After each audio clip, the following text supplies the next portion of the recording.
The silence is unbearable, isn't it? You send messages that disappear into the void. You reach out with your heart wide open, and you're met with nothing but cold absence. Maybe you've convinced yourself it's temporary, that there's a rational explanation, that any day now they'll remember what you shared together. But deep down you know this isn't ordinary silence. This is something that defies all logic, something that feels like a betrayal not just of you, but of the universe itself. If you've arrived here, it's because you're living through one of the most excruciating experiences a soul can endure. The person you recognized at the deepest level, the one whose presence felt like coming home after lifetimes of wandering, has turned away. And what almost nobody understands is this: when your twin flame ignores you, it's rarely about you at all. There are three spiritual truths operating beneath this silence that completely transform everything you think you know about what's happening. So watch until the end, because the third truth is so profound, it will radically shift how you navigate this darkness. And if you're ready to understand what's really happening beyond the physical realm, hit subscribe, because what you're about to discover exists in territories most spiritual teachers won't touch. The first truth: the silence is sacred protection. What if I told you that your twin flame's silence isn't rejection, but the most profound act of spiritual preservation? Jung discovered through his work on the collective unconscious that certain souls carry what he called energetic overload. When twin flames connect, they don't just share emotions or thoughts. They literally merge energy fields in ways that can be devastating if both souls aren't simultaneously ready for that level of intensity. Your twin flame isn't ignoring you because they don't feel the connection. They're ignoring you because they feel it so overwhelmingly that their entire psychological structure is threatening to collapse. Think of it like this: you've both touched a live wire of cosmic electricity, but while you've somehow found a way to channel that current, they're being electrocuted by it. The silence isn't cruelty. It's their soul's desperate attempt at self-preservation. Jung understood that when consciousness expands too rapidly, the ego experiences what he called psychic fragmentation. Your twin flame is quite literally afraid that continued contact with you will shatter their carefully constructed sense of self. They can feel how being near you, even energetically, dissolves all their defenses, exposes all their wounds, demands a level of authenticity they're not prepared to embody. So they do the only thing their frightened ego knows how to do. They run. They ghost. They pretend you don't exist, hoping that denial will protect them from the magnitude of what you represent. The second truth: you're being held in energetic quarantine. Here's what almost no spiritual teacher will tell you because it sounds too harsh, too unromantic. But it's the truth. Your twin flame is keeping you in what I call energetic quarantine. Not because you're toxic, but because you're too potent. You've awakened something in them that their current life structure cannot accommodate, and instead of dismantling that structure, they've chosen to isolate you. Jung observed that people create elaborate psychological prisons to avoid confronting shadow material.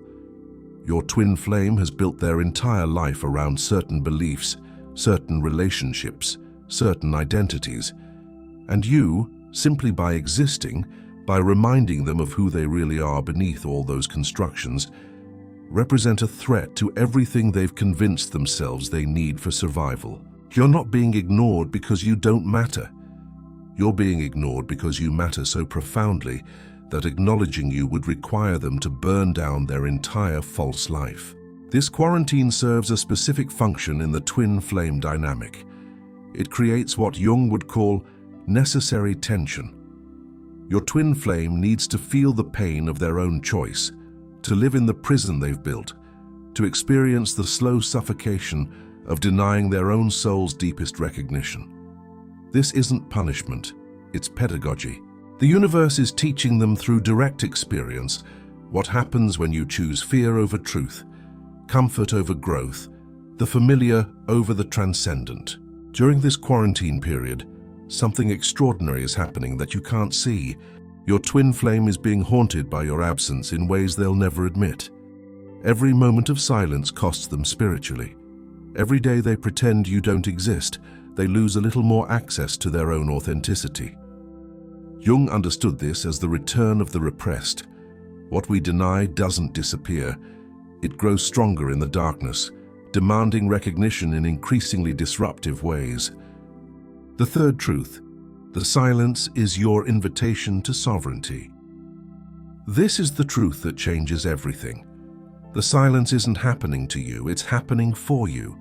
Your twin flame's withdrawal is the universe's way of forcing you to develop something that can only emerge through this specific crucible: complete spiritual sovereignty. You were never meant to complete yourself through partnership. You were meant to discover you were already complete, and the twin flame was simply the catalyst to trigger that realization.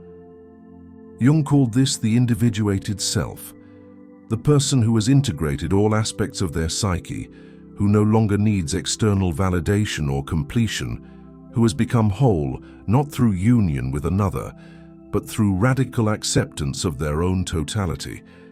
Your twin flame's silence is stripping away every illusion that your wholeness depends on someone else's recognition, someone else's presence, someone else's love. Here's what's really happening in the spiritual dimensions while you're experiencing this human heartbreak. You're being initiated. You're being invited to step into a level of consciousness where you no longer operate from need, from attachment, from the belief that your value is determined by whether someone chooses you. This silence is teaching you the most profound lesson a soul can learn: that you are the flame, not half of one, not incomplete without your supposed other half, but a complete, sovereign, blazing source of light that needs no external fuel to burn. When you fully integrate this truth, something miraculous happens. The obsession dissolves, not because you stop loving them, but because you realize your love for them was never dependent on their reciprocation. You discover you have the capacity to hold the entire twin flame frequency by yourself, within yourself, without needing it reflected back to you. You become what Jung called the wounded healer, someone whose brokenness became the doorway to unshakable inner authority. So if you're living through this silence right now, understand this: you're not being abandoned. You're being forged, and when you emerge from this fire, you'll possess something so rare that only 2% of twin flames ever develop it: the ability to love completely while remaining completely free. The silence isn't the end of your story. It's the chapter where you discover you were never really looking for your twin flame at all. You were looking for yourself, and you've finally been given the sacred space to find what you were searching for. Write in the comments, "I claim my sovereignty," if you recognize that this silence is your soul's greatest gift.